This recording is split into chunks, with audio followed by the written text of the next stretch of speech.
নমস্কার, সুপ্রভাত। আশা করি তোমরা সবাই ভালো আছো। আজকে কিন্তু একটা স্পেশাল ডে ছিল। এবার ভাবছো তো ছিল বলছি কেন? আসলে এটা জামাই ষষ্ঠীর দিনের ভিডিও। কিছু কারণে ভিডিওটা আপলোড করতে একটু লেট হয়ে গেল। যথারীতি সকালবেলা উঠে ফ্রেশ হয়ে ব্রেকফাস্ট কমপ্লিট করছি। আর এই যা গরম, অন্য আর কিচ্ছু খেতে ইচ্ছা করছে না, তাই ছাতু খাচ্ছি। আর যেহেতু আজকে ষষ্ঠী, তাই সবার জন্য চিড়ে দই হয়েছিল, কিন্তু আমি চিড়ে দই খাই না বলে ছাতু খেয়েছিলাম। আর আজ ষষ্ঠী, বাড়িতে একবারে জমজমাট। মামার বাড়ি থেকে সবাই এসেছে। কোনো আনন্দ অনুষ্ঠানের দিনে বাড়ির সবাইকে এক জায়গায় পেলে খুব ভালো লাগে, তাই না? ও ব্রেকফাস্ট কমপ্লিট করে চলে এলাম মায়ের হাতে হাতে কিছু কাজ করতে। এই বছরে কার কার প্রথম জামাই ষষ্ঠী কমেন্টে কিন্তু জানিও। আর ষষ্ঠী কেমনভাবে এনজয় করলে সেটাও কিন্তু জানাতে ভুলো না। আর জামাই ষষ্ঠী মানেই তো জামাইদের ভালো মতো খাতির হবে, আর তার সঙ্গে হবে খাওয়া দাওয়া। আচ্ছা, জানো তো আমাদের বাড়ি না ষষ্ঠীর ওই পুজোটা যেটা হয় সেটা না হয় না। অ্যাকচুয়ালি আমাদের বাড়ি ষষ্ঠীটা নেই, তো কোনো ষষ্ঠী আমাদের বাড়ি পালন হয় না। কিন্তু জামাই ষষ্ঠী বলে কথা, শুধু খাওয়া দাওয়াটা হয়, কিন্তু পুজো বা আচার নিয়ম যেটা সেটা আর হয় না। এমনকি আমার মামার বাড়িতেও এই নিয়মটা নেই। জামাই ষষ্ঠীর দিনে শুধুমাত্র খাওয়া দাওয়া হয় সেখানে। আচ্ছা, তোমাদের কাদের কাদের বাড়ি এরকম নিয়ম আছে আমাকে একটু কমেন্টে জানিও তো। আর দেখো, তোমাদের সাথে কথা বলতে বলতে আমার কাজটাও প্রায় শেষ হয়ে গেছে। আর এদিকে বাবা তারই মধ্যে নিয়ে চলে এসেছিল ইলিশ আর খাসির মাংস। ইলিশ আর খাসি ছাড়া কিন্তু জামাই ষষ্ঠী ইনকমপ্লিট। যদিও আমি ইলিশ লাভার নই, আমি ইলিশ ছুঁয়ে পর্যন্ত দেখি না। বাঙালি হয়ে এটা একটু হাস্যকর লাগলেও এটা সত্যিই যে আমি ইলিশ খাই না। আর এখানে মা বসে গেছে ইলিশ কাটতে। আজকে কি কি রেসিপি হচ্ছে সেটা আমি তোমাদেরকে সবটা পরে জানাবো। এটা ধোয়া করে মা যথারীতি এখানে রান্নাও বসিয়ে দিয়েছে। আচ্ছা, তোমরা কি ইলিশ, মাটন না চিংড়ি লাভার? কমেন্টে জানিও তো। একদিকে ইলিশ আর একদিকে হচ্ছে মাটন। আর এইদিকে আমি চলে গেছিলাম কুমড়ো পাতা জোগাড় করতে, পাশের বাড়ির থেকে তুলে এনেছি। আর এখানে আজকে আমি একটা দারুণ রেসিপি শিখেছি মায়ের কাছ থেকে। এই ফুল রেসিপিটা আমি অন্য একটা ভিডিওতে তোমাদের সাথে শেয়ার করব। এই জিনিসটা মা আগেও একবার বানিয়েছিল। ধরতে পারো আমার মায়ের সিগনেচার আইটেমের মধ্যে এটা একটা। আর আমি চেষ্টা করেছিলাম এই ভিডিওটাতে অ্যাড করার রেসিপিটা, কিন্তু অনেকটা বেশি বড় হয়ে যাচ্ছে, সেই জন্য আমি অন্য একটা ভিডিওতে তোমাদেরকে দেখিয়ে দেবো। আর আমি যখন ভিডিওটা ফুল দেব, তোমরা চেষ্টা করো একবার বানানোর, কারণ এটা সত্যিই খুব খেতে ভালো হয়। এদিকে রান্নাটা করতে করতেই বাবান আমাকে ডেকে নিয়ে গেল, ওদের সঙ্গে একটু খেলা করতে হবে। কোথায় যাবো বাবা?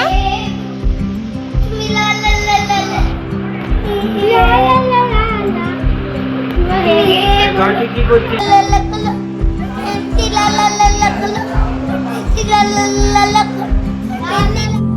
আর এদিকে দেখো, আমাদের বাড়ির জামাই কিন্তু হাজির হয়ে গেছে। আমাদের জামাই পাঞ্জাবি পরেছে ঠিকই, কিন্তু ধুতি পরতে কিন্তু ভুলে গেছে। এদিকে আবার চোখে সানগ্লাস।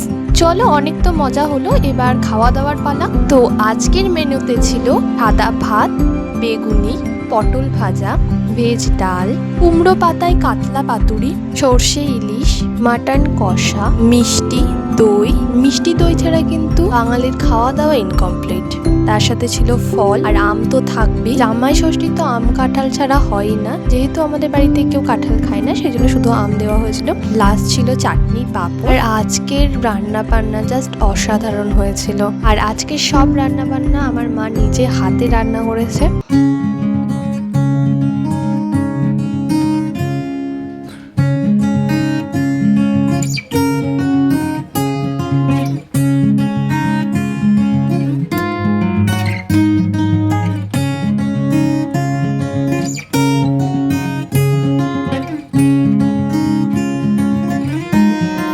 আর এদিকে বাড়ির বড় জামাইও বসে পড়েছে খেতে।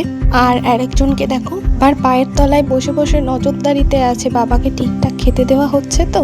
আর এই দেখো, এটা কিন্তু আমার মামা। মামাও খেতে বসে পড়েছে। আমার মামাও কিন্তু এ বাড়ির জামাই। এই স্টোরিটা তোমাদের সাথে অন্য একটা ব্লগে শেয়ার করব। আর এখন বসে গেছি আমরা সবাই খেতে। ও খাবারগুলো এতটাই টেস্টি ছিল, আমার এখনো লিটারালি জল আসছে মুখে। এই কুমড়ো পাতায় কাতলা পাতুরিটাও খুব সুন্দর হয়েছিল, তার সাথে ছিল এই মাটন কষা। ও অসাধারণ কম্বো ছিল আমার কাছে। আর লাস্টে ছিল চাটনি, পাঁপড়। খাওয়া দাওয়া করে বেশ দুপুরবেলা একটু ঘুমিয়ে নিয়েছিলাম। আর দিদি আর টুসিদি একটু বেরিয়েছিল সবার জন্য গিফট কিনতে।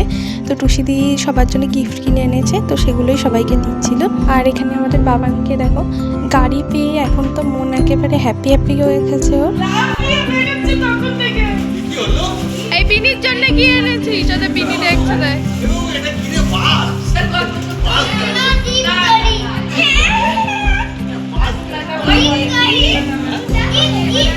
লোলো গিফট দেখা, তোর গিফট দেখা।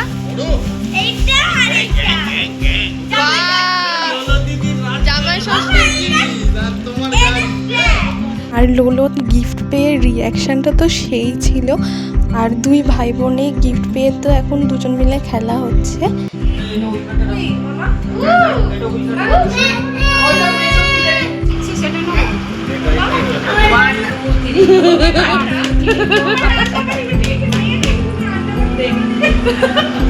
মায়ের পছন্দ এটা, তাই তো? এইটা তো এইটা নে তুই। ও মামা না জামাই ষষ্ঠীর গিফট। জামাইকে দিলাম।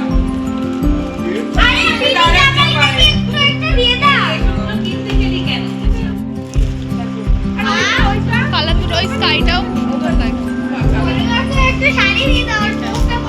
এইটা সুন্দর লাগছে না? ওইটা কি বলবো? এর একটা লাল ছিল অসাধারণ। আমি বললাম লালটা নেবো, আমাদের লাল করা লালটা সবসময় পরা যায়। কে বলেছে?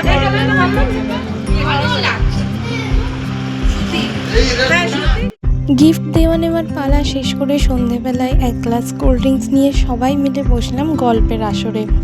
আর এইদিকে দেখো সবাই আড্ডায় ব্যস্ত। এদিকে কিন্তু বাবান খুব গুড বয়, এখন পড়াশুনো করছেন। মানে এরকম ছেলে কি তোমরা খুঁজে পাবে বলো তো? আর এদিকে দেখো বাবানের পড়াশুনো শেষ করে এখন বাবান দুটো ছুটি বেঁধেছে। তার কারণটা হচ্ছে ওর লোলো দিদিও চুল বাঁধছে, তাই ওকেও চুলটা বেঁধে দিতে হবে। তো এইভাবেই গেল আজকের সারাদিনটা। আশা করছি ভিডিওটা তোমাদেরও অনেক ভালো লাগবে। আজ আসি, দেখা হচ্ছে নতুন কোনো ভিডিওতে, বড় একটা নতুন গল্প নিয়ে। বাই।